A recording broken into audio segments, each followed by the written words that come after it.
fait voyager dans Connexion cette semaine, un voyage dans le temps où le passé et le présent communiquent grâce à la musique. Ça se passe à la Philharmonie de Paris. On vous l'avait déjà annoncé ici sur le plateau de MOE. Voici Al Musica, une exposition dédiée aux musiques arabes.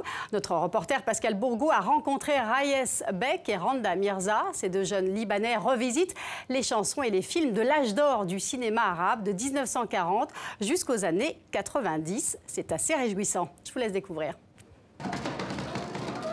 Découvrir la musique arabe en essayant des instruments orientaux.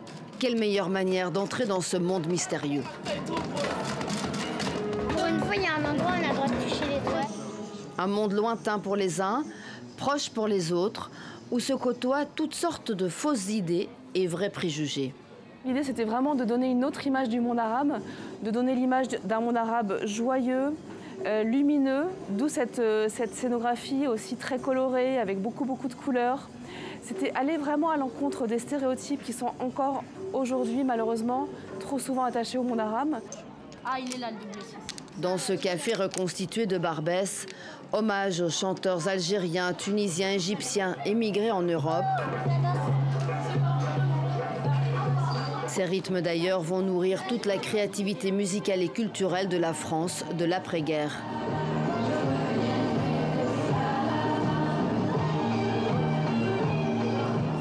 Cette exposition est également l'occasion de faire découvrir des artistes et des musiciens orientaux de la nouvelle génération. Parmi eux, il y a Rayes Bek et La Mirza. Ils ressuscitent des classiques de l'âge d'or de la comédie musicale et du cinéma arabe.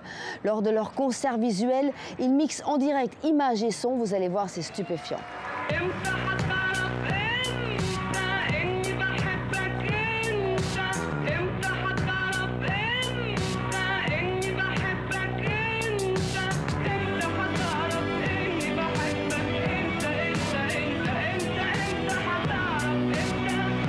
Je ne pense pas que notre raison première soit la nostalgie, quoi qu'on pourrait. Mais je pense que déjà, on a voulu revisiter une époque où le visage ou l'image du monde arabe était différent de celui qui est véhiculé par les médias aujourd'hui. Un Orient libre et libéré, une vision qui ne plaît pas partout, mais les deux artistes résistent.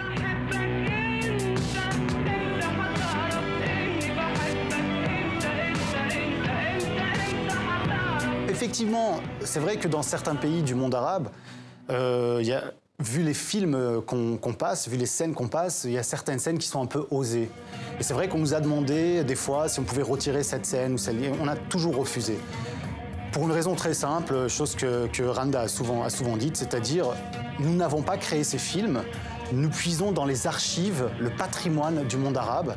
Et ce patrimoine existe. Ce sont les films que nos parents ont regardés dans notre jeunesse. Et nous avons totalement le droit de les réutiliser comme ils sont. On n'a pas dénaturé les films.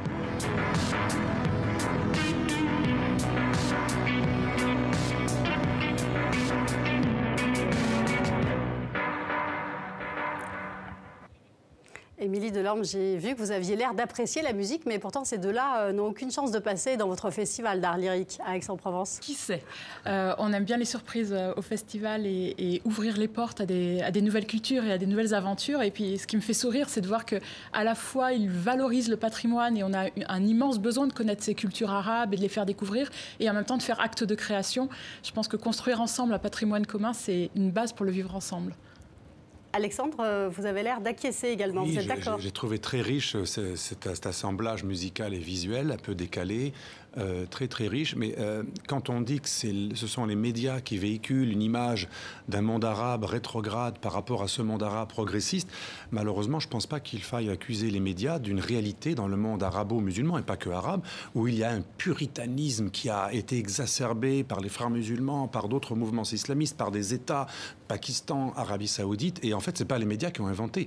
Il y a une pudibonderie qui s'est installée, et aujourd'hui, on ne peut pas diffuser certaines scènes qu'on pouvait diffuser en 1950 dans la plupart des pays arabes. Une régression extraordinaire.